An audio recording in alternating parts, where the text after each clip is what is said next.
Guild of English Writers and Critics and editors. So it's quite an honor.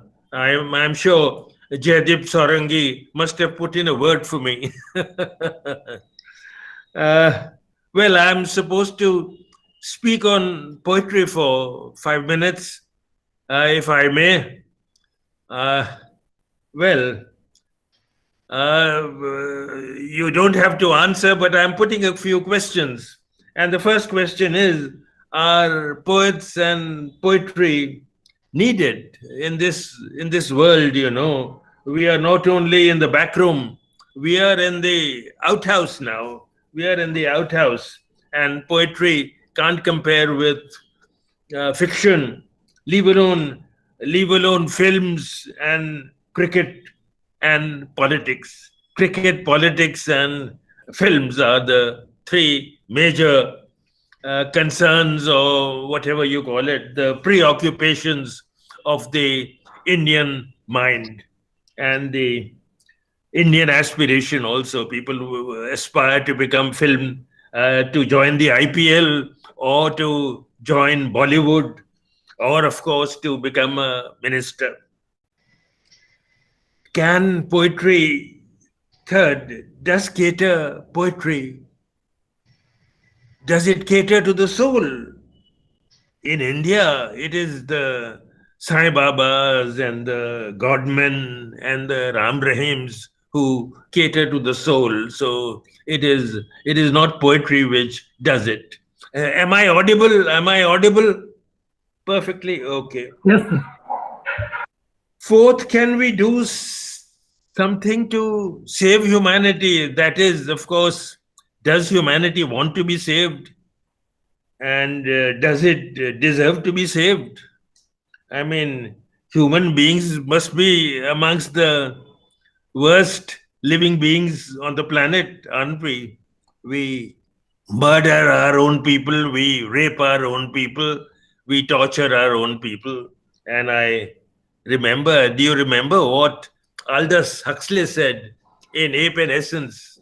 The leech's kiss, the squid's embrace, the prurient ape's defiling touch. Do you love the human race? No, not much. That's Huxley speaking, not me. But there is something within us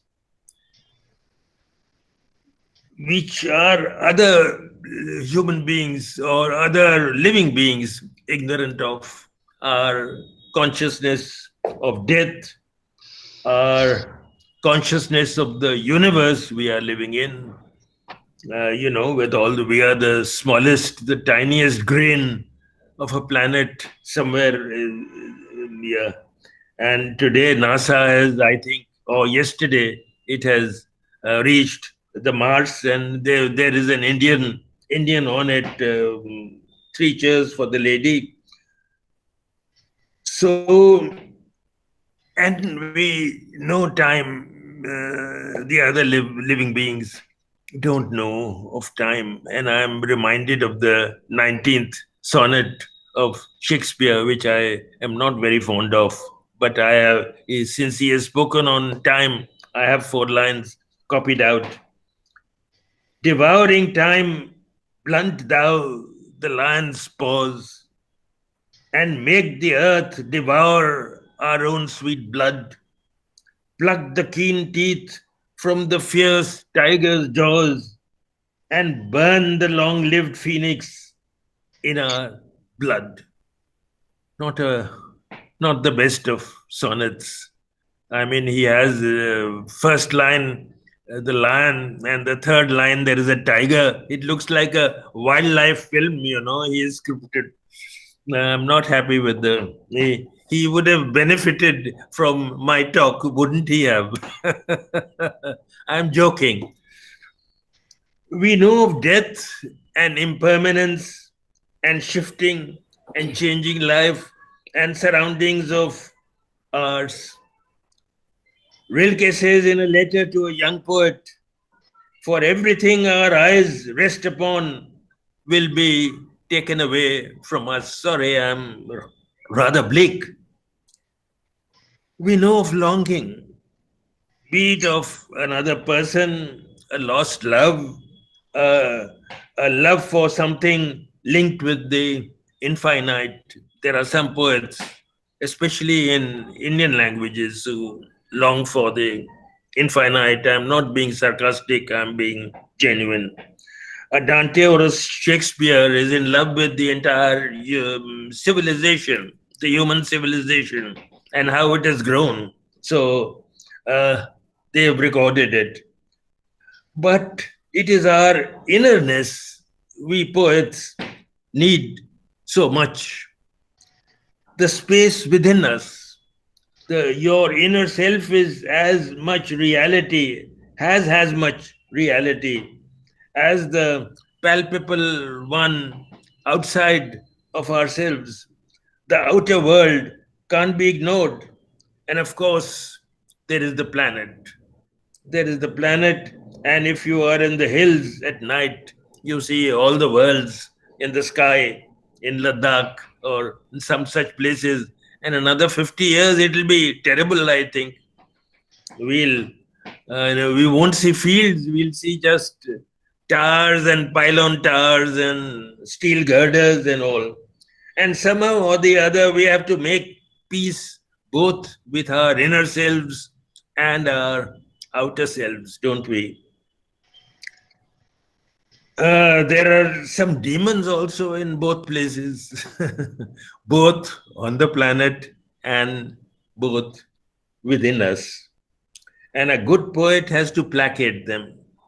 He'll try to exorcise the demons, but that's a pretty tough job, extraordinary thing to do away with your demons. It's also an extraordinary thing to do away with your angels. And there is always the question: do you want to exorcise them? I mean, you would like to be with your demons. Sorry.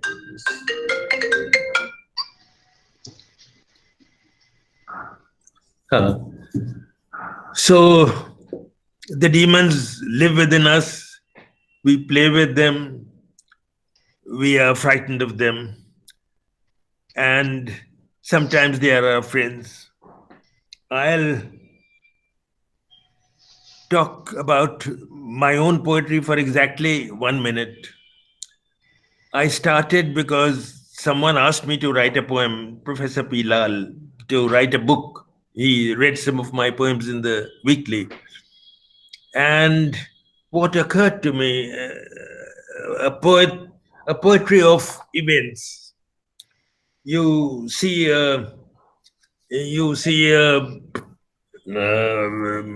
Maries, what will you go? A patient being taken on a plank or on a bed to a Hakim, and you know that this is a this is a patient going to a doctor, but it's in a village. And I saw the villages for the real first time because I was a small town man and lived in a small town, never lived in a big town. So I'm reading out one poem. I think I'll read two at the most, and one more later. Pestilence, it is called, and it has been anthologized in America, Canada, anything in India which talks about a pestilence or a famine. They are picked up by the Western countries with very great glee. They're very happy to print it. You know, we are the third world. At least we were the third world sometime 20 years back. Or shall I say, to please the current regime till 2014. Now we are in the second world or the first world. At least that is what the BJP thinks. Pestilence. Pairs of and two people or four people are carrying their bed, and they are on bare feet. In the 1960s, when I wrote the poem, they were in bare feet. And here's the poem. Pestilence. Pairs of padded feet are behind me, astride me, in front of me. The footpaths are black feet converging on the town. Round shoulders, black shoulders, shoulders round as orbs, muscles smooth as river stones glisten, till a dry wind scourges the sweat from off our backs. They are palanquin bearers of a different sort. On the string beds they carry no henna smeared brides. Prone upon them are frail bodies, frozen bodies, delirious bodies, some drained of fever and sap, some moving, others supine, transfixed under the sun. The hospital floors are marble white, black bodies dirty them, nurses in white habits, UNICEF jeeps with white bonnets, doctors with white faces receive them. I should have said doctors with white coats. Who says they have cholera? They are down with diarrhea. Who says it is cholera? It is gastroenteritis. We used to minimize disease. The land's visage is unmarked, soot brown, soot green, soot grey. Mongrels tail the ambulance till dust and gasoline fumes choke them off. But memory, and now the real poem starts. But memory, like a crane arm, unloads its plowed up rubble. Ancient visitations is what one recalls. The sweep of black feet towards the ghats, dying villages, the land surplus once again, as after a flood. Migrations as only birds have known, forgotten cattle dying at the stakes. Someone left them on tether. This is miniature by contrast, but the image lingers. String beds creaking over padded feet, and when of a sudden cholera turns to death, the feet keep up their padded progress. Only the string bed is exchanged for a plank. And one more poem. It's a prologue. I wrote island poems. I was traveling and I visited Andamans. Then I was visiting Australia, the only time I have been called there. And I wrote, after writing the poems, I wrote a prologue. A prologue is uh, it's a necessary thing and a delightful thing to write one, and also the toughest because you've already written the poems and now you're writing the prologue. Island poems, prologue. A poem is an island in itself. I'll repeat that line. I'm fond of that line. A poem is an island in itself. Heartburn and frostburn lie outside the page. The outer sense field lacks all relevance. The dying planet's pyrotechnic rage, the busty's fingers round the forest's throat. I'm again fond of that line. The busty's fingers round the forest's throat. Leave these dialectics to another age. Time here is slow as coral. Coral moves very slowly. It takes hundreds of years for it to thicken. Time here is slow as coral, thickening in its thickets, each year an inch wide.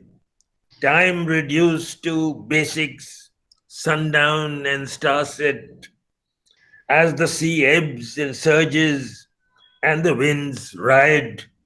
Islands invent their own prosody. Slow down your blood beat to the rhythms of the tide. You need to slow down near an island. Don't probe a poem's timber, temper, pace. All island all island poems fall more or less in line. the various colored seas laid out in panels, the slowing down of time to the tide's receding beat, stars circling soundless, the sun slouching through a zodiac sign.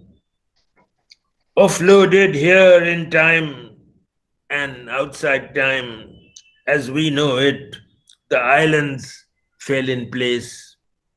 Hump flowering with forest, beach seething in sand. Someone must hold a poet's hand in this blue space, or he'll go overboard. Extra words are weed words that will leave their rattan pigment on his face. Salt burn, sunburn, and in its own good time, the poem peels off from the moment and the place. I now want to hear the poems of all the poets gathered here. Thank you very much, Joydeep Sarangi, Thank you. Principal, and the Guild Thank for you. doing me Thank this you. honor. Thank you Thank you very so much. much. Thank you so much. Yeah. I hope I can hear you when you read. Thank you. Thank you so much. Yeah. Thank you, Keki sir. That was a wonderful beginning to this very special program in which we are honored to have your presence to read poems in English with the poet who kind of stands tall as the Go bulwark of ahead, go ahead. English Don't poetry, worry about me. or English poetry from India, as Professor Jaideep Sarangi would say. I would now like to call upon Professor Jaideep Sarangi for his presidential address to the Guild. Please, sir. Uh, we are very fortunate that in today's poets gathering we got someone like Keki N. Daruwalla, the great name of English poetry. And this is the year that Keki's first book, Under the Orient, is celebrating the 50th year. So a poet writing for 50 years and counting means a lot to the writing process and to the receptionists who read poems for 5 decades and more. Keki Daruwalla is a map maker of Indian poetry in English. I say English poetry because if Wordsworth is English poetry, of course, Keki himself is English poetry. I may sound very nativist, but Keki Daruwalla is really one of the map makers of poetry in English in India, and starting with 1970 volume Under the Orient. And very important thing about Keki has written travelogues. You must read his journeys to the Himalayas, wonderful books, novels, essays, critical articles, and as well as his poems moved hearts and heads for Indians and all readers in English literature. I thank Keki ji for accepting our invitation. We are honored, Keki ji. Thank you. More power to your pen and fingers. I thank our Honorable Secretary of the Guild, who is a dynamic person, and the Guild is moving because of his creative energy and spirit, Dr. Dominic. I put on record the publisher who is a friend of the Guild, and many of us have published many countless books under his patronage. Like as Keki has mentioned, Pilal, our author's press, Sri Sudarshan Catering, is like Pilal, is sponsoring and promoting Indian writing in English to the world on. Special thanks to Sudarshan ji. Thanks to all members.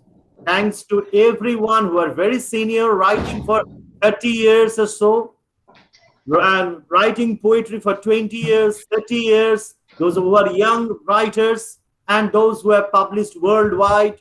And our guild is proud of you, starting from Professor Lakshmi Sri Banerjee to Rajiv Kandilkawalji, to everybody who are present, Sridharanji, and everyone whom we can see watch on screen. We can't see all the names on screen properly, but everyone, GIEWEC is your home, and GIEWEC is a rich family of great talents of different hues.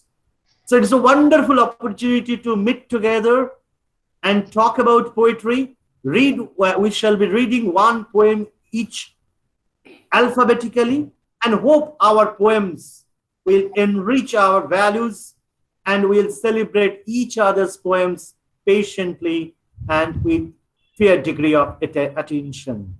Thank you, everybody. Thank you, Bashudhara, for taking the role of comparing and connecting. It's an important job. And thank you, everybody. Thanks to the Guild. Over to Bashudhara. Thank you, sir. Sir is indeed right. We are indebted to have Keki sir and this evening with us. And to move over, I would like to invite Professor Dominic, without whose, relentless efforts, the Guild would not have been what it is today. So, Professor Dominic, I invite you for your welcome address.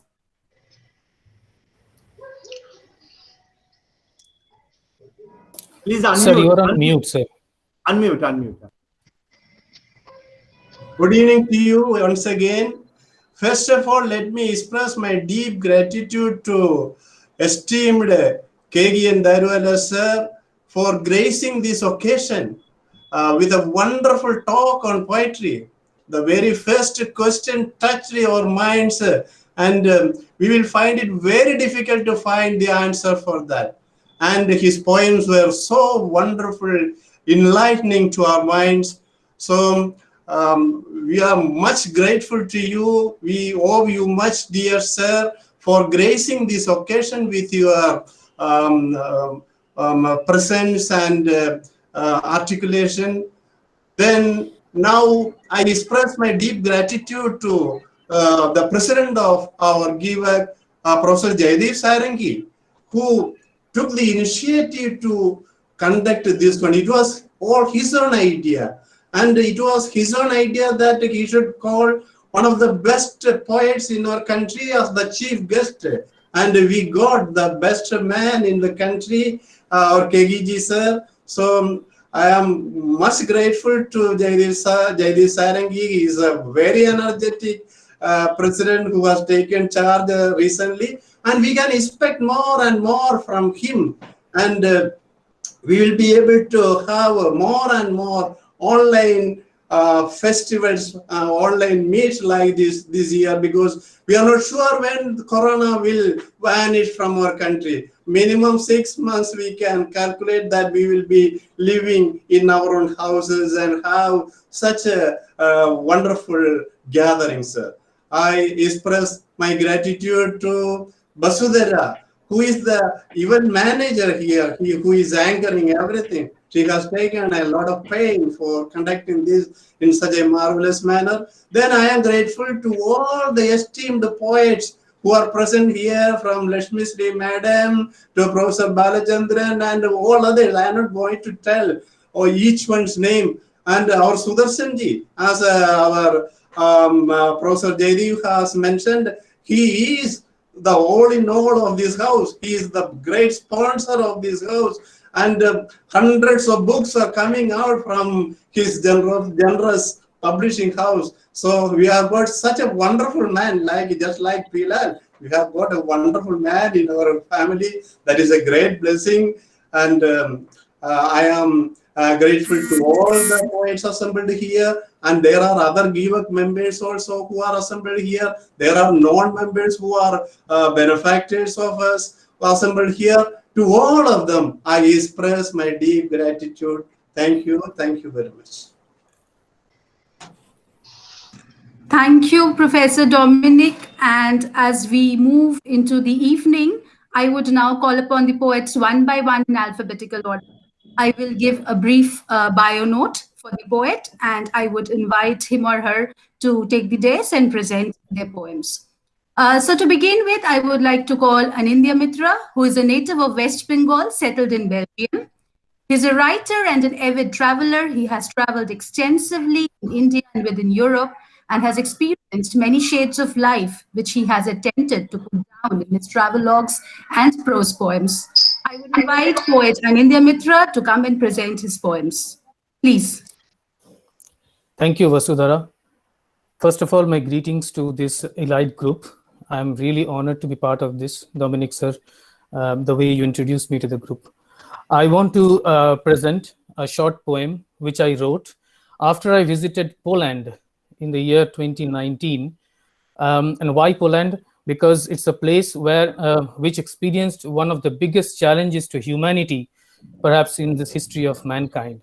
And I'm talking of World War II and the Holocaust. So I wanted to visit the concentration camps and experience it. After I came back, I wrote this poem. It's about a young girl called Yanis Newman. She was French. She was living in a small village with her parents, and they were deported to Poland to the concentration camps during that time. So this is a poet's imagination of what Yanis, as a young girl, has to say to her mother, because she was not always very happy, and this is what has been expressed in this poem. So what is to be noted in this imagination is the innocence of a child and the trust that she rests on mankind, which was only to be shattered by the biggest crimes ever committed in the history of mankind by the Nazi Germans. The name of the poem is Dreams, and hear it how it goes. It's Yanis's conversation with his mother. Mama, they say they will take us to the east, where happiness blooms to its best. To the east, where Henry and I will play our hearts out. The land which belongs to Papa's quest.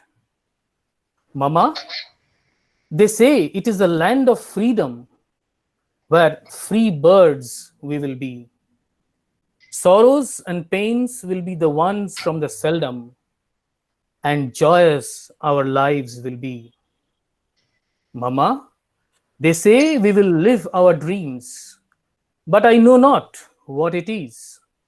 All I know, Mama, is that happy we will be. A happy Papa's Yanis I will be. Mama, they say they will take us in a train that Henry and I dream of. All my bags are packed with the things of my hairdo.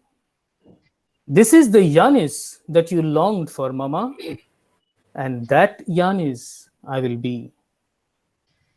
Thank you for listening to me. Thank you. Thank you so much for that beautiful poem, Dreams. It's a beautiful beginning to the evening. And we move ahead to our next poet, Ansulika Paul, who is a poet, author, researcher, and is presently working as a lecturer in Chhattisgarh. I would invite Ansulika to read out her poems. You are muted. You are muted, Ansulika. You are muted. Good evening, everyone. I hope my voice is audible to you all. It is. It is. Thank you, Vasudhara, for the beautiful introduction. Without taking any more extra time, I would like to get into what I'm up for here. And the poem that I had wrote, it's all about love. So the title says, "What if I fail? What if I fail? What if I fail? What if I lose? Is there anything I lack? More wound and more bruise exaggerates the lover. Love promises. No, no losing me for sure. What if I die first? What if I breathe last? Just whispers the lover. Love proclaims. Ordinal is way of the world. You know I don't belong to this. What if I am old, sick, and dirty? What if I am forgotten and blurry? Hesitates the lover. Love sparkles asking, was I ever sophisticated and mushy? The concoction of my blood was wobbling in your palms. You heard the crunches on my palpable bone. You have been it all. And still you say you need to be told, love, I am as you are. as segregated as a jungle in fire, as propagated as a river in desire, as transformed as a humid air, as bonded as a chemical layer. I am as you are. Thank you so much for giving me the opportunity. Thank you. Thank you, Ansulika. That was a beautiful poem. In the month of February, we are still celebrating love post Valentine's Day. Thank you for that. We move ahead to our third poet. Professor K. Balachandran has formerly been a professor at the Department of English, Annamala University. He's a bilingual writer with 20 published books to his credit. He has also been serving as an examiner for the UPSC for the last 20 years. After retirement, he has also served as dean and principal in 2 colleges. I would invite Professor Balachandran to present his poems. Please, sir. Sir, you are muted. Sir, you are not audible. Yes, yes. Fine. Respected Himalayan poet Keki Daruwalla, Dr. Basu Roy, Dr. Jaydeep Sarangi, Professor Kevin Dominic, others Press Sudarshan sir, other participating poets and roots of poetry. Good evening to every one of you. The title of my poem is Migrant Workers. Can a state depend upon its own citizens for workforce in various sectors? Impossible. When the corona crisis spread like fire among the states, was it not the bounden duty of state governments to retain laborers in the same place by providing shelter, food, and medical care to them, or by the employers? Can't they offer them 2 or 3 months' salary so that they would not have attempted to migrate to their native states, which could have been detected in 10 equal installments as Deepavali advance or Profits loan, which offered and later deducted from the employer's salary. If this had been implemented, the problem of migration would not have surfaced. If what of this is it not because of the governments and employers' calculative attitude? Didn't the central and state governments remain merely non-committal during the 40 days? Arranging special trains to the respective states. Enough! No. Who will feed them? Who will feed them? Minimum 60,000 rupees would have been given to them for the family's maintenance. Didn't America sanction $2,000 equal to 1,46,000 to our citizens to tide over the corona crisis? Oh God Almighty! We the migrants suffer. We plead. Give us food. Give us food. Thank you. Thank you very much, sir, for that. It was wonderful. We move ahead to our fourth poet, S. Bharati, who is an assistant professor at SRC, Shastra Deemed University, Tamil Nadu. She's a bilingual poet, critic, and translator, and has been awarded the Cape Comorin Trust Best Translator and Best Faculty Award in December 2020. We welcome you and invite you to present your poems, ma'am. Thank you, Balsuradhara ji, for your nice introduction. So my poem is like a kind of a dirge during this pandemic period. We have lost so many near and dear ones, friends. So I thought of paying a homage to all those departed. So my poem goes here, Dirge for the Departed. Why would you think that the dearth is an alarming? The dearth is the most alarming lack of all. Dearth is terrific. Dearth is sinister. Dearth is menacing. However, pay attention to the deceased, for the disease is the most immortal of all. Never forget the ones diseased, for they are no more. Just they are absent from the present world. Never forget the ones that are bygone, for those buried will turn a new leaf, sparse again. Are you upset on how sudden it was? Does it tears you apart to see how the near one has become so distant as a cloud in the heaven? Does it tear you apart to feel the absence so presumptive? I can't help but stop and look at the forever lost. Does the loss make you shiver? Does it? Thank you for the opportunity provided. I take this opportunity to thank all our GIEWEC members, especially Dr. KV Dominic G, Sudarshan Cherry Ji, Jaidev Sarangi Ji, and every one of you. Thank you. Thank you, ma'am. That was a beautiful poem. We go ahead to... We could not see Bharati. She read the poem, but we could not see her. She's visible now. She's visible now. We move ahead to Dimple. Yes, ma'am. Please see that the person reading should also be seen. I mean, we heard the poem, but we did not see her. Okay, move on. Next time. Yes, some settings have to be monitored from the other end also. So yes, we move ahead to Dimple B. Theophilos, who is working as a teacher in SSUP College, Kerala, and SSUP School, Kerala, and she finds herself interested in studying people and their minds as an endless cruise to find his real life. Dimple, we invite you to present your poems here.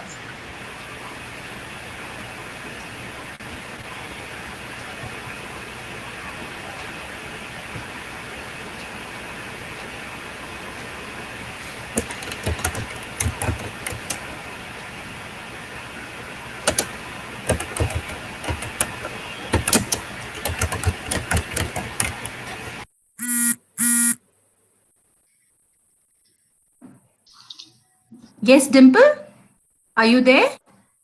I don't think so. She was here just a minute ago. In that case, we will move on and we can have Dimple back when she arrives. We move on to Professor KV Dominic, who is a well-known English poet, critic, short story writer, and editor. He has authored and edited over 40 books. He is the secretary of GIEWEC, the publisher and editor of its international refereed biannual research journals, WEC and IJML, and he is a former associate professor of the PG and Research Department of English, Newman College, Kerala. Dominic, sir, we welcome you and invite you to present your poems. Thank you, Dr. Vasudhara. The title of my poem is Jai Jawan, Jai Kisan. How can we sleep at night, not letting our minds to fly to borders where thousands of soldiers patrol in -degrees to protect us from enemies? Thousands have sacrificed their lives fighting against enemies and inclement climate. How can we take our meals forgetting farmers who feed us? Rice, wheat, food in dishes take us to thousands of striking farmers, shedding tears for months on highways. How can we eat happily when their tears flow like lava to our minds? Thousands of farmers suicide every year, drowned in debt caused by drought and flood. Pranam to you, soldiers and farmers. Jai Jawan, Jai Kisan. Thank you. Thank you, sir, for that very relevant and contextual poem. Dimple, if you are here, would you like to present your poem? You missed your turn. Dimple, I see you are here. Okay. Do you hear me? Yes, you are audible and visible. Okay. Thank you, first of all. Good good evening, all uniques. And thank you especially for GIEWEC for helping me to take another new stepping stone in my life. And here I choose my poem titled You Never Bear It Ever. And this poem goes through the mind of a victim of racism, one of the greatest sin against humanity. And shall I start? You never bear it ever. Be my shoulder, see my patches. No, now it's worthless. Listen the words of my protest. No, no, you be down. That it's the silence. Silence doesn't always fly dove over. The heat of midnight, blue by the sea say. And it's the lava stews under calm green peak. That's the arm we fetch to dip your face in ash. We, the one enough. No, not let anyone to paint our path in stigma. Let be end with ourselves. No, nothing more, cause you never bear it ever. Thank you all. Thank you, Dimple. It was wonderful to finally hear you. We move ahead to the president himself. Professor Jaideep Sarangi is a bilingual poet with 9 collections to his credit, the latest being Training the Light, released in Italy. He is a professor of English, principal at New Alipur College, Kolkata, and the president of the Guild of Indian English Writers, Editors, and Critics. Jaideep sir, I want you to read your poems. Thank you, Vasudhara. The title of my poem is Home, Sweet Home. I try to think of home, where my feet are, door after door, with a key that is not. I travel between joy and more joy, not understanding what to grow into myself. Dense jungles and deep waters, white mountains and smart springs, my legs know them all. My daughter has a question. Where is the window, Father? I see one there, aging one, in the distance, where the forest queen sits. My daughter takes me for night rides every month. Beyond my failures and success, courts and college matters.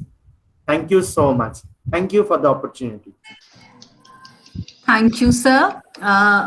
We move on to our next poet, Professor Keki Datta is an associate professor of English at Bidhannagar College, Kolkata. She's a novelist, poet, reviewer, translator, and theatre critic. She has 2 volumes of poetry to her credit, and I would invite Keki ma'am to come and present her poems. Please, ma'am. Good evening to all. Thank you very much for the kind introduction. I won't take much time, but I must thank everyone for this opportunity given to me. I am a Dalit girl. I am a Dalit girl. I was beaten once for getting my family 2 buckets of water from a pond owned by the Thakurs on the other end of the street. Drubbed was I, black and blue. It was my moan, that ache all over my body was ignored by all, known, unknown. My pain in my mind, my ache in my body had no ointment to cure. No medicine was yet discovered to heal my wounds for sure. I trudged along to reach my shack, lay in my bed terror struck. A horde of goons budged in, on my flesh and youth went feasting.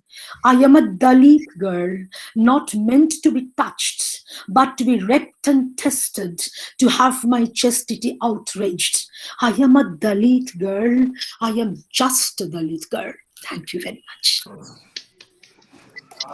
Thank you, Keki ma'am, for that immensely powerful poem. We move ahead to our next poet. Professor Lakshmi Shri Banerjee is an Indian English poet, literary critic, a senior Fulbright, Commonwealth and National Scholar of English from Calcutta University. She has been a university professor of English and Cultural Studies, an ex-vice chancellor and educationist. She's a senior vocalist and the Rashtrapati's nominee on the boards of central universities. We welcome you, Lakshmi Shri ma'am, and invite you to read your poems. Can I be heard? Yes, yes, yes, you can be heard. First of all, I'll not take much time. Thank you, Keki Da, because that's what I call you forever, for giving us this splendid bit of your poetry as well as your talk about present times. I will move straight to my poem. It's called Skies of Worship, which was... Can I be heard? Can I be heard? Yes, you're audible and visible. We can hear you. Yeah. This is a poem which has just been born out of, like most of us, the agonizing, turbulent present times. And I would like to share it with you. Skies of Worship. While the new year steps into my threshold with jingling bells, incense, and conch shells, I revel in the fluffy cerulean clouds of my dreams of life, perhaps to be or not to be, in which I see no barriers, no temples or territories, no churches, synagogues, mosques, or boundaries, no rituals or rules with mindless signatories. I plunge into that purity of a human sea without any rage or mesh or tears, where the fluid waters cascade in lucidity from the slime of gasping, throttling fears. I hear the songs of our thumping hearts, our limbs, blood, and minds rushing to merge with the spotless, sparkling main, to clasp and merge with our bonds of the earth, without any darkness, blame, or stain. It is a thrill untold to at last find my space. The vibrant air, the soft, loamy clay, the fragrant blooms, the boundless seas of infinite grace, creating for me this unbarred, borderless place I had so longed for through so many births. Without fences, without walls, closures, or wedges, without the pain of any maligned races, to worship with raised arms, souls, and faces, yearning to touch that cosmic synergy, that love which innately stirs in our veins. That love which innately stirs in our veins creates this courageous, buoyant energy through melodies of a rising crescendo, vibrations of the galactic altos and sopranos, a raging storm with incredible musical impulse, a humanhood beyond all race and faith, cancelling every shred of bitter hate. And I end the last two lines. Beyond the doggedness of fierce dogmas, beyond the maze of rites and rituals, deep within our breath of being, beyond our depth of living, in celebrating these skies of worship through that angelic human unity, forever pulsating in our instant of eternity. Thank you. Thank you. Wonderful. Thank you, ma'am, for such a beautiful poem. We move ahead to our next poet, Professor Molly Joseph, who is a professor and poet from Kerala. She writes travelogues, short stories, and storybooks for children. She has published 12 books and has won several accolades, which includes the India Women's Achiever Award 2020. Ma'am, I welcome you and invite you to read your poems. Thank you, Basundaraji. So sudden, I think my video has come to a stop, but I hope I am audible enough. Am Yes, I? you are audible, ma'am. Yes. It's indeed a beautiful evening of poetry. Dear friends, braving the adversities of our times, we still pull on. Things keep us going.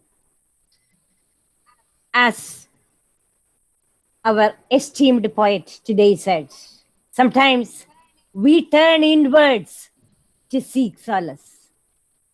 This poem of mine is all about that. Without wasting time, I'm going into my poem. I hope I am clear enough.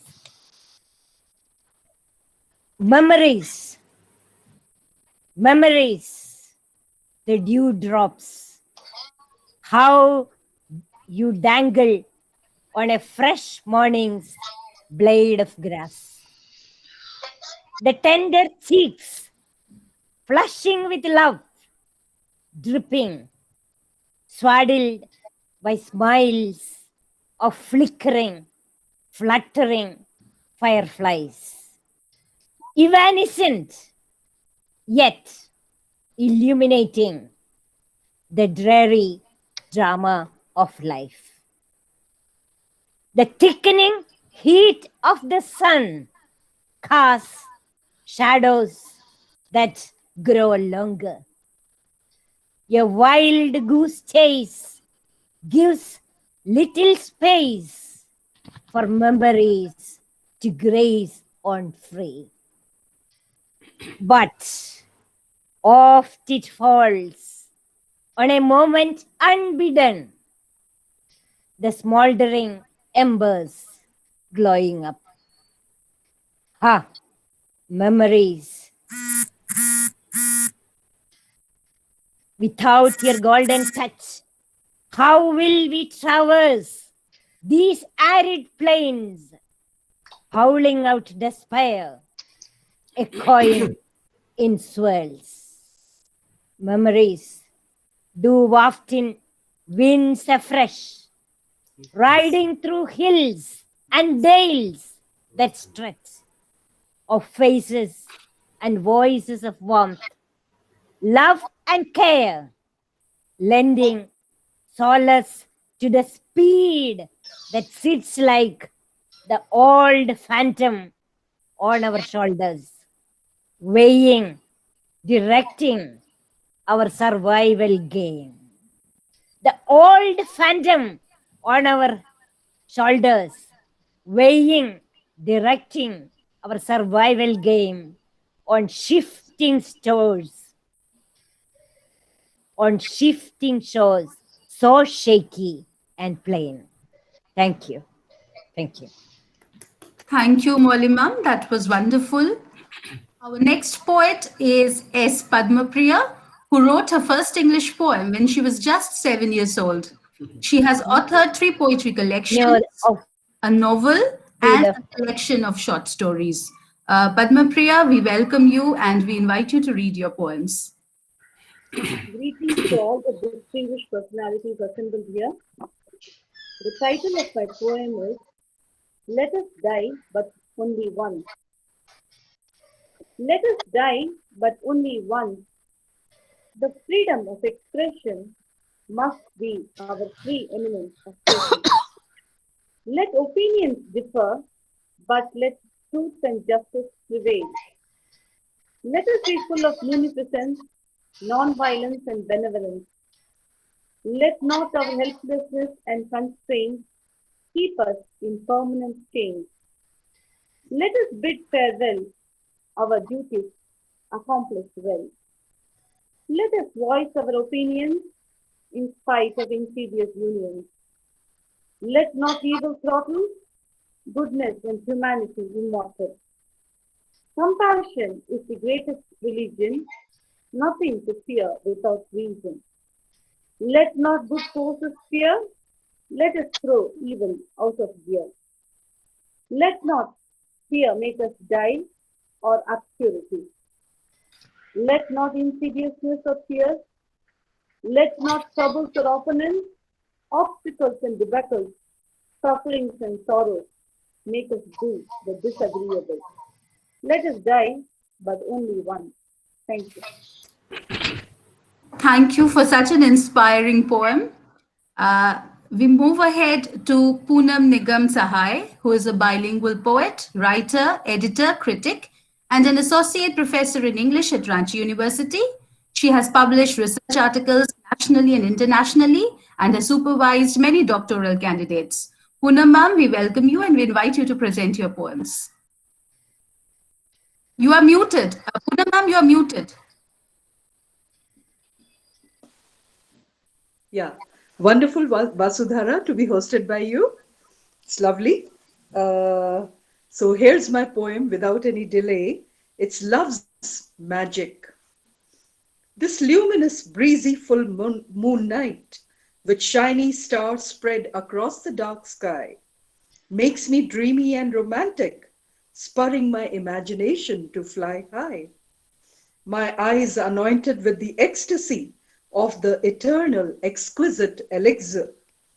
My heart leaping up, singing like a dove, oft asking if this be the magic of love.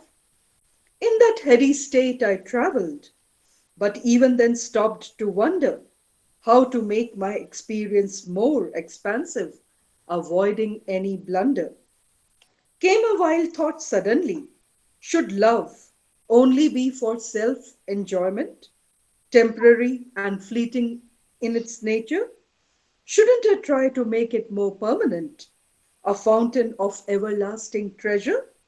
What about bringing smiles to the poor, the deprived, the lowly? One would earn untold blessings and transform their lives slowly. My kindness should extend to even that amputated street beggar who is shorn of all privileges and who would bless me forever. So friends and kin, arise and realize the blessing that comes in disguise. With love, play the finest masterstroke, wield the wand with the magic of giving to lives you consider base. It would yield you big dividends and a life full of piety, richness, and grace. Thank you. Thank you, ma'am, for this very expansive sentiment of love that you brought forth before us. Our next poet is Rajiv Khandelwal from Agra. He's an electrical engineer by education and a businessman by profession. He's a widely published, award-winning poet with 4 published poetry books and 3 critical discourses written on his poetics. We welcome you, Rajiv, sir, and we invite you to read your poems. Thank you, Dr. Basudharaji. Good evening to all. The title of my poem is Death of a Parent.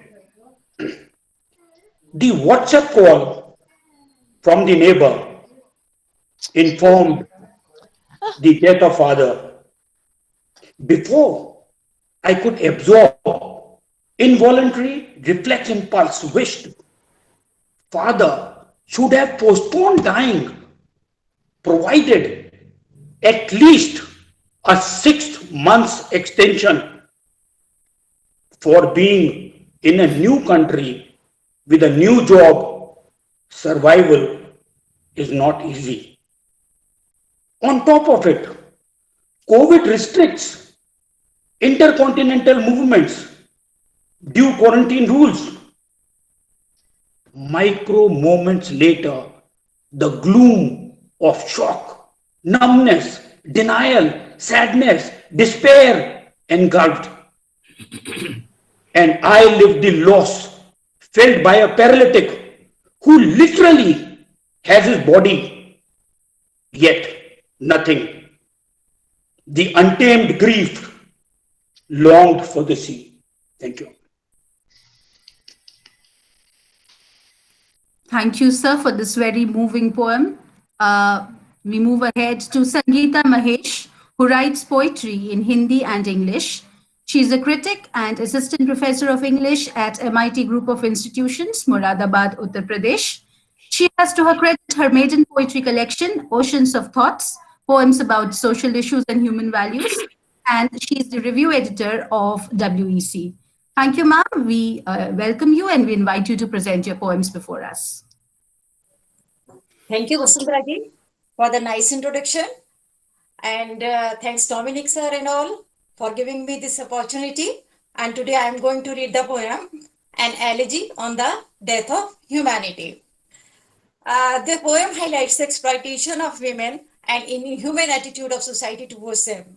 So I read the poem now, An Elegy on the Death of Humanity. Oh, the daughter of this earth, whatever your name, religion, caste, or age, you are assaulted, raped and murdered brutally, dreadful wounds and blood, not only on your body, but on all humanity. Many blamed for your dress, gestures, or profession. Politicians start playing game, media shouts for TRP. But you remain silent, leaving your screams echoing in the universe. Humanity passes away. We mourn at your death.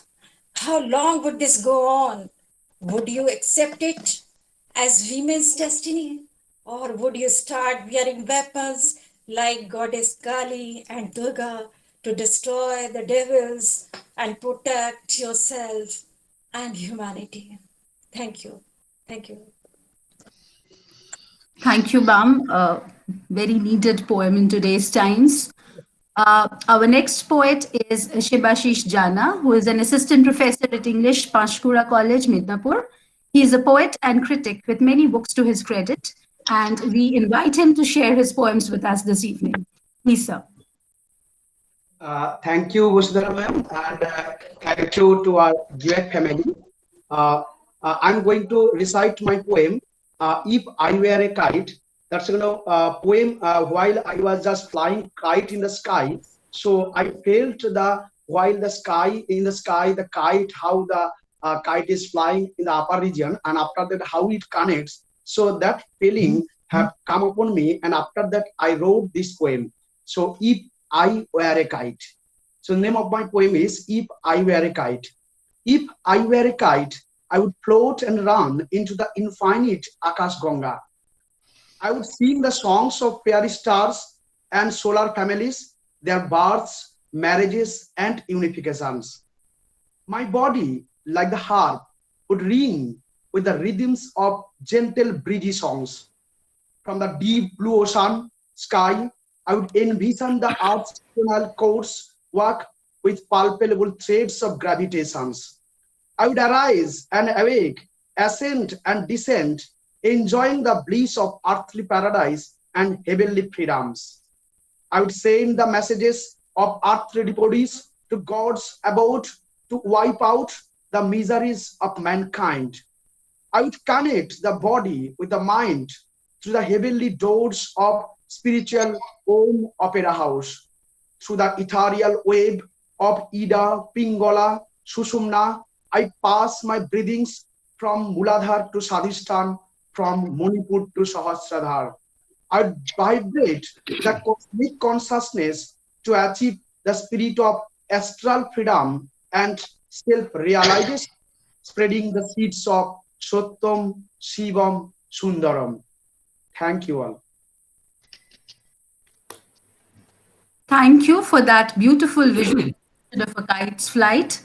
Our next poet is P. Sridharan, who is a bilingual poet and lyricist from Kerala. He has 30 books of poems to his credit in Malayalam and English, and is the recipient of many awards and honors, including the Sahitya Shri, the Sahitya Shiromani, the Shani Adab, etc. Thank you, sir. We invite you to share your poems with us on this beautiful evening. Thank you, respected poets. And the evenings give me very enthusiastic atmosphere, and poem goes directly. Appetite. The name of my poem is Appetite. Do you think, my dear poet, appetite has got a definite color or shape? Do you think, my dear poet, appetite has got a definite color or shape? Does it belong to a group in which nothingness as its members? Does it belong to a group in which nothingness as its members? Is scarce trying to explain the roots. It may appear unexpectedly but authoritatively with prominence. It may appear unexpectedly but authoritatively with prominence. Is it a mere state of mind to acquire more? Is it a mere state of mind to acquire more, or innate desire to hold high, or an innate desire to hold high? Some may limit it to abdomen only. Some may limit it to abdomen only, as heat waves inflict injuries incessantly and passing through uncontrollable nerves. Sufferers eat torrential appetite. Sufferers eat torrential appetite. It is the echo of heart succumb to humiliations. Sometimes appetite gropes in darkness and finds images of destitutes. Sometimes appetite gropes in darkness and finds images of destitutes. Philosophy doesn't enter into empty belly. Philosophy doesn't enter into empty belly, but philanthropy does. There one can feel magnanimity with motherhood and satisfaction of silence in abundance. There one can feel magnanimity with motherhood and satisfaction of silence in abundance. Thank you. Thank you very much for the wonderful occasion. Okay. Thank you so much for the beautiful poem shared with us. Our next poet is T. Srilata, who is an associate professor of English and has been an educator for 26 years. She's a bilingual poet, short story writer, and translator with around 60 research papers to her credit. Welcome you, ma'am, and we ask you to share your poems with us. Very good evening to all the esteemed poets. So the title of my poem is Cycle of Festivals. So this poem is about the festivals we celebrate and the significance of the festivals. Here the poem goes. The festivals we celebrate throughout the year have much to teach about our culture in clear, performed to show humans' gratitude and fear to nature's display of timely support as we hear. It is not audible. Pongal, audible, not audible, no. It is audible. Yeah. Audible. We can hear you. Audible. Is it okay, sir? Perfect. Perfect. Yes, I continue. Pongal, the very first festivity of the peasant and farmer, celebrates the yield of his hard work, which is his armor. Sun, earth, cattle, monsoon, and man, thus far no further, joined with the master curriculum of God, the child, to convey gratitude to world's creator and father. Ugadi, the festival of shooting flora with half a dozen tastes, celebrates the feel of sprouting warmth and pious chaste. A blend of tastes, bitter, sweet, sour, salt, and spicy based, tangy flavors in the most strangely garnished paste, teach the essence of life in lucid and vivid grace. Dasara, the festival of struggle for establishing harmony, demonstrates the power of feminine affection and gallantry, teaches mankind to fight evil, ignorance, pride, and lethargy, besides vices like egoism, lust, spite, violence, and brutality, to set up peace, coexistence, and mutual respect in the society. Diwali, a festival symbolic of dispelling darkness by light, triumph of the good observed by lights shining bright, invites the goddess of wealth in customary ritual and rite, Delicious sweets and alluring moments shared in delight. Rockets zoomed, different crackers alighted that night. Festivals teach us to worship the elements of nature. They teach us to value and respect many a creature.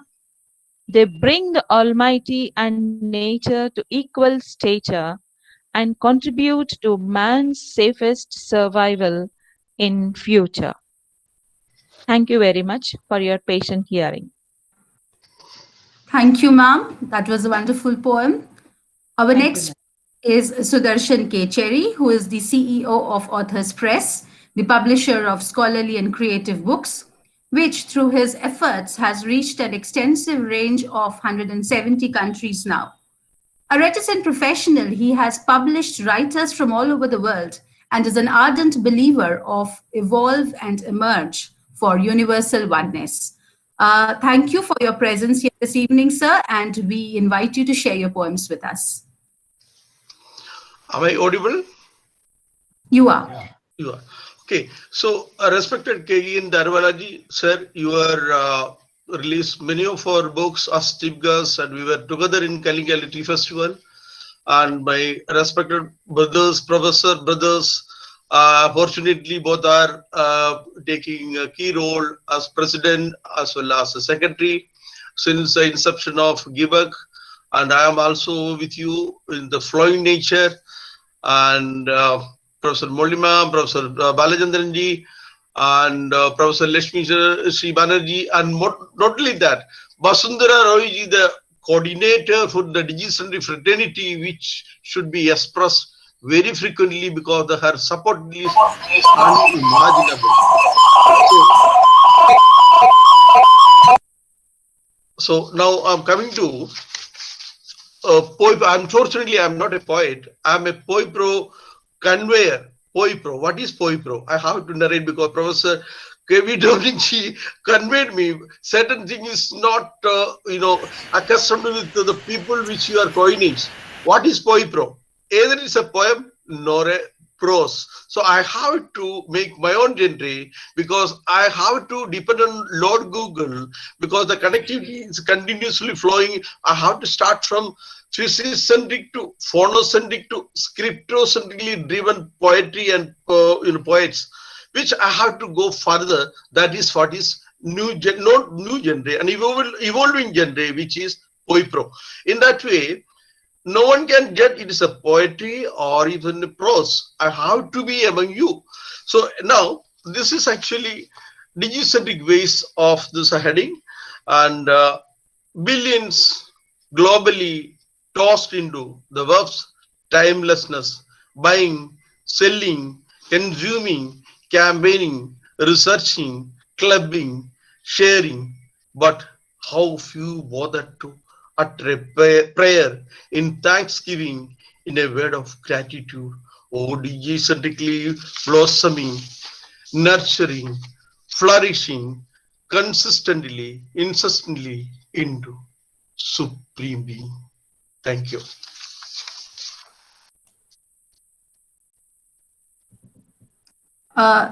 Thank you. Just give me a moment. I have somehow messed with my screen. And yes, thank you so much. I am back. And just a second. Yes, I was trying to be very eager in taking pictures of our, participant poets, thinking that the program would wind up soon. I messed up my screen. Apologies for the delay. Our next poet is Tanya Chakrabarti. She holds a PhD degree in English literature from the National Institute of Technology, Durgapur, and is currently an assistant professor at Dr. B.C. Roy College of Pharmacy and Health Sciences at Durgapur, West Bengal. We invite her to share her poems with us this evening. Please. Thank you, Vasudhara ma'am. Thank you, GIEWEC family. I wish you a very happy International Mother Language Day. So my poem, Revelation, is actually, it's more a story. It's a depiction of, pictorial depiction of a busy railway station. So I'm reading the poem Revelation. My eyes stuck to her graceful solitude. Sitting calmly in a corner, she gazed at the departing train. The shrill cacophony of a busy railway station did not seem to disturb her.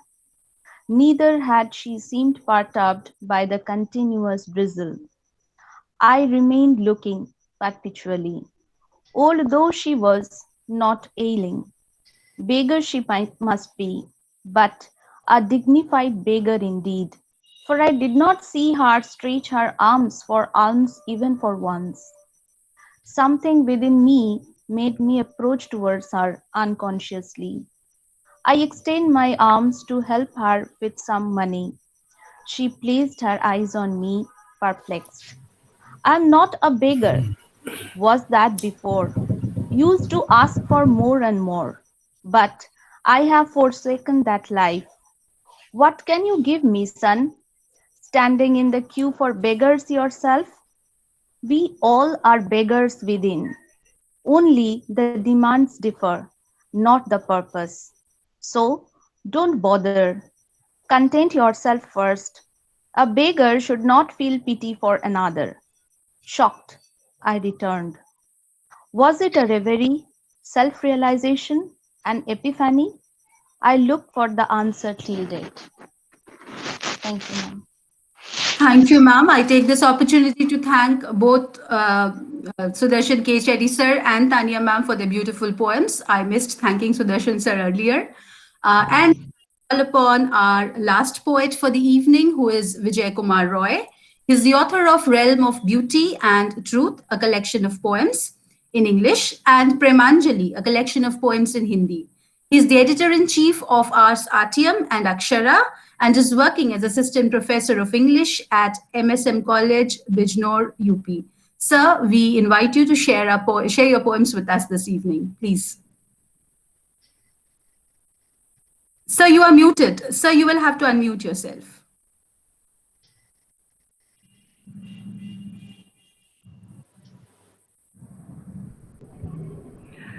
Yeah, thank you, ma'am.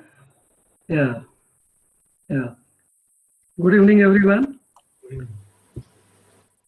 So the title of my poem is Democracy is a Puzzle. Democracy is a puzzle full of threats and monstrous acts. Love for people depends on number of votes, and love for nation has no scope. Fooling the masses through false dreams, lust for powers by hook or by crook, managing media with mysterious finance, and crocodile tears are its prerequisites. Yesterday's foe is today's friend. Development is a prey to divisive tactics. Common citizens are always sufferers, and a nation is often a loser. A home for visionless and unethical politics, creating huge civil loss for personal gain, absence of repentance, absence of lessons from blunders. People say it modern democracy. Thank you, one and all. Thank you, sir. We end of our very warm and beautiful poetry session. And I would now like to call upon the President, Professor Jaideep Sarangi, to offer his remarks on the evening. Please, sir.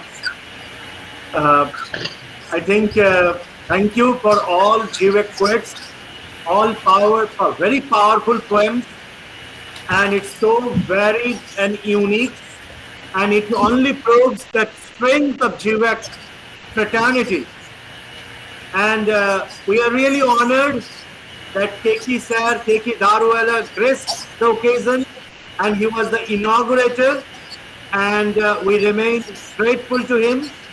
We remain grateful to all very senior poets who read in this session, and also those who are junior in writing and still making their writings felt, read their poems. But all poems are very powerful. I personally enjoyed each one of you, and the linguistic variety, and of course, the cadence moved me so much. But it will be a failure from our part if we don't invite Vasudhara Roy to read her poem, because she is also a poet. So before giving the vote of thanks, I will invite Vasudhara to read a short poem. Please. This is a kind of cheating because I thought I would get away with not reading. But yes, so if it is the president saying you cannot say no, so I will just give you a very short poem. It's titled Ignorance. You will never know what you left behind or realize that a person too can be a nest. Quite a mess when you look at it from above. But on closer gaze, a home waiting to be inhabited. Its ears fixed on the heart throbbing inside an egg. It's always good to leave, to find ways like Lord, and walk till every query is quenched. But it's quite tragic to not know what you leave behind. Your ignorance fluttering like a confused ghost on the wrist of some wind long after you have gone. Thank you. Thank you so much. Thank you, everybody. And it's really fortunate that you host it. Thank you, the publisher Sudarshan ji, Dominic ji, and everyone who read their poems. And all poems are really powerful ones. And we are looking forward to host more of like this, so that everyone get chance and all can recite their poems, because poetry writing is a continued process. It's a kind of, it should be continued. It's a continuous process. It's continuum. So it's not that one day and we finish. So it's the beginning. I hope we will be organizing like this regularly, and we need your valuable inputs, suggestions, guidance to make it even better in the days to come. Over to Dominic ji for final words. Thank you. To conclude it. Over to Dominic ji. Yeah, thank you very much, Professor Jaydeep. So it was a wonderful evening. All the 21 poets and plus our esteemed Keki sir. So 22 poets have read their poems, and when we analyze these themes and topics which we have dealt there through the poetry, almost every field, every theme we have touched through the poetry, whatever is relevant today, whatever to be discussed, whatever to be shared to the public, that is exactly what we have done through the poetry here. So the relevance of poetry we have proved very successfully in this evening. And how enriched is our giver. 21 poets are there. There are many others also. For one thing or other, they couldn't participate here. There are other poets among our group. Already there are some 77 patron members are there. Of which 21 poets are already here. I think some 10 more are outside who couldn't participate here. So such a wonderful family is this GIEWEC. All blessings of God, all because of your cooperation. So it is going like a very sweet house. So we will continue, like Jaydeep has said, we will continue this kind of online poetry festival, say bi-monthly, or let it be quarterly, because it doesn't cost much. Only no monetary. Bi-monthly is fine. Bi-monthly. Yeah. Bi-monthly. Yeah, with a 5 months gap. Okay, so we will have it that way. So thank you very much. So it was really wonderful. And another thing to be important to you, whoever wants participation certificate, as we have offered in our mail, so whoever wants participation certificate, it will be sent to you. And they are requested to send a request through WhatsApp to me. So we will prepare it and we will send it by post to you. So thank you very much. So really, thank you. Thank you so much. Thank you so much. Thank you. Thank Take you, care. sir. Thank you, Take sir. care. Take care. Thank Take you, care. sir. Thank you very much. everybody. Thank Thank you. you. Thank you all.